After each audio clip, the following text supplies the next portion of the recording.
when you realize you want to spend the rest of your life with somebody. You want the rest of your life to start as soon as possible. Welcome to Ms. Mojo, and today we're counting down our picks for the top 10 rom-com couples who are definitely still together. Number 10. Rachel and Nick, Crazy Rich Asians. Sometimes the fight is worth it, and that's exactly what Rachel and Nick from Crazy Rich Asians proved to us in 2018. The journey wasn't always easy. Finding out your boyfriend's family is in the top 1% of all wealthy people in Singapore is pretty rough. Although they made a few mistakes along the way, these two always remained true to each other. This especially was important when Nick's mum disapproved of their union, but Rachel showed strength and determination by standing up to her in the end. As long as these two can continue to show that same level of strength, they'll be in for the long haul.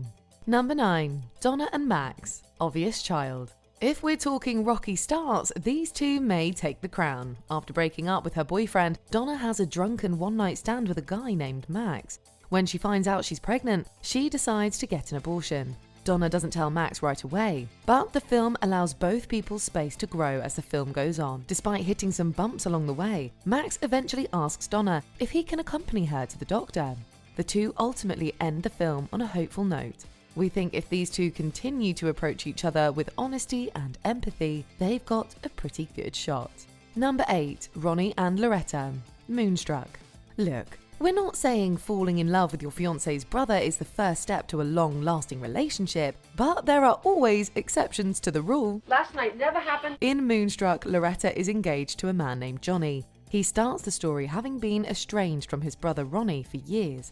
When Johnny asks Loretta to invite Ronnie to the wedding, they get along a little better than he hoped. After a night of passion, Loretta spends the rest of the film worrying about how to get out of this little love triangle she's created, but she eventually gets a chance to get with Ronnie in a dramatic sequence. It's got to be all uphill from here after their wild start. Number 7. Will and Anna, Notting Hill.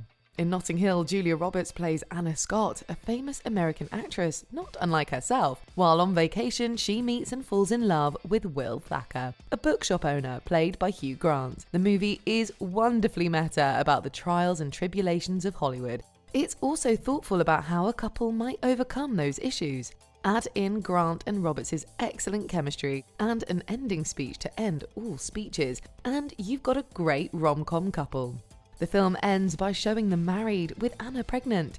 It felt like the first glimpse at a long relationship. Number 6. Amanda and Graham, The Holiday. One of the reasons The Holiday is one of the best holiday romantic comedies ever made is because of his relationship to Amanda. I finally know what I want, and that in itself is a miracle. Graham, played by Jude Law, starts out as a bit of a mystery to Cameron Diaz's Amanda, but in a wonderful twist of fate, it turns out that Graham, father of 2, is the lovely man we hoped him to be. Although their time together in the film is short, we think Graham and Amanda's wit and trust is enough to keep them together forever. Number 5. Tess and Jack, Working Girl. Normally, we'd be wary of starting a workplace relationship, but when your colleague is Harrison Ford, we'd understand why you'd want to bend the rules a bit. Working Girl follows Tess. This secretary takes advantage of her boss's broken leg to get a leg up in the business world. Eventually, she ends up falling in love with an associate at a different company named Jack. They definitely have a sexy rapport, but the best sign for their relationship is the fact that Jack respects Tess for her mind too. At the end of the film, he stands up for her ideas. We could see him supporting her for decades in a fruitful relationship. Number 4. Harry and Sally, When Harry Met Sally. The age-old question of whether women and men can just be friends led to an extremely classic story and couple we still love today. When Harry Met Sally is one of the original vessels of the modern romantic comedy, and to this day, Harry and Sally are one of the genre's best couples. They go from being bitter enemies to close friends. By the time the two fully commit to each other, they've already formed a relationship that goes beyond romance. Having a foundation built on trust and familiarity instead of just passion is a great basis for a long-term relationship. Number 3. Julia and Robbie, The Wedding Singer. Adam Sandler and Drew Barrymore are one of the most underrated romantic comedy pairings in the genre, and The Wedding Singer proves why. I'm in love with you. Both Barrymore and Sandler are a bit goofy, and they bring that quality to the characters. They immediately make more sense as a couple than Julia and her fiancé Glenn. By the time you get to the final grand gesture, where Robbie sings a romantic song on a plane to his true love, it's a done deal. Plus, a wedding singer and a caterer? Those two definitely know how to throw parties. Number 2. Tula and Ian, My Big Fat Greek Wedding. Throughout the 90s and early 2000s, John Corbett had a great run as an outstanding romantic leading man. Corbett plays Ian to Nia Vardalos Tula, a Greek woman whose family is unhappy about her choice of non-Greek husband, to say the least. But does Ian ever complain? Absolutely not. He happily takes Tula and her family just as they are. His good-natured persistence pays off, and eventually they have no choice but to welcome him. Once Ian gains the approval of so many people, it's pretty much a guarantee that he's not going anywhere. Number 1. Jenna and Matty, 13 going on 30.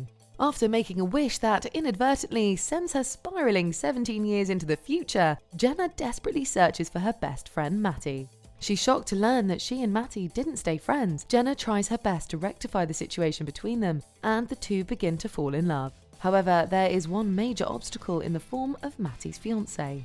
That impending marriage prevents things from working out for the two of them in that timeline. However, when Jenna goes back to her 13-year-old self, she makes sure to secure her relationship with Matty. They end the movie happily married. You're the sweetest guy I've ever known.